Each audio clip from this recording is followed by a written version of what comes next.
Imaginons deux pays frontaliers, le soi et l'autre. Le soi est aussi souvent considéré comme une province de l'âme, l'autre comme une province de l'âme sœur. Ces deux pays entretiennent des relations diplomatiques et économiques depuis longtemps. Au niveau de l'autre, on a une industrie lourde et on produit beaucoup de déchets toxiques que l'on ne sait ni assumer ni traiter.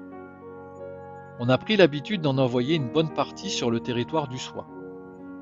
Une commodité justifiée par la proximité géographique et vue du soi, en tant que pays en développement, on a pendant un temps accepté de recevoir ces cargaisons sans trop sourciller, faute d'avoir pris la mesure des impacts de cette façon de commercer avec l'autre sur son écologie intérieure. Au fil des années, le trafic de déchets a considérablement augmenté sur les axes de communication reliant les deux pays. Les poids lourds ont envahi les routes, qui pour la cause sont devenues des autoroutes, à 2x2, puis 2x4 voies.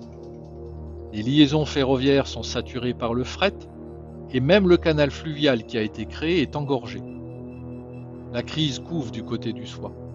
On a alerté sur le fait de ne plus être en capacité d'accueillir ces déchets toxiques qui malgré tout continuent à affluer et à s'amonceler, malgré l'instauration de mesures coercitives. Rien n'y fait. Les menaces ne sont pas entendues, les règles et le droit sont bafoués.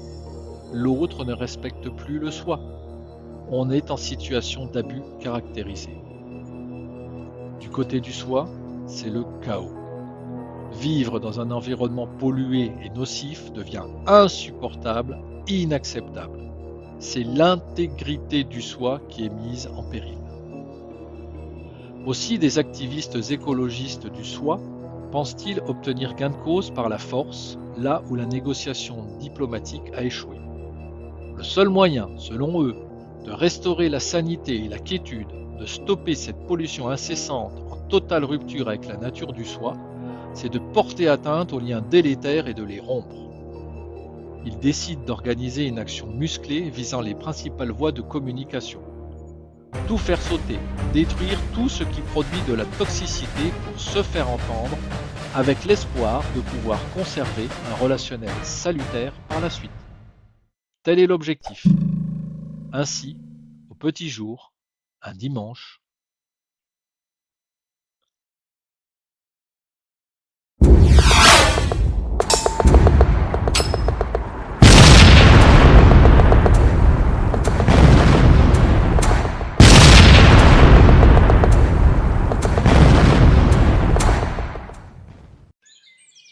quoique violent, l'effet de cette opération se révèle in fine salvateur. La mesure des choses a été prise du côté de l'autre, ce qui implique que l'air redevienne respirable du côté du soi, où l'on peut tirer des leçons et même envisager d'autres actions similaires dans d'autres domaines d'activité.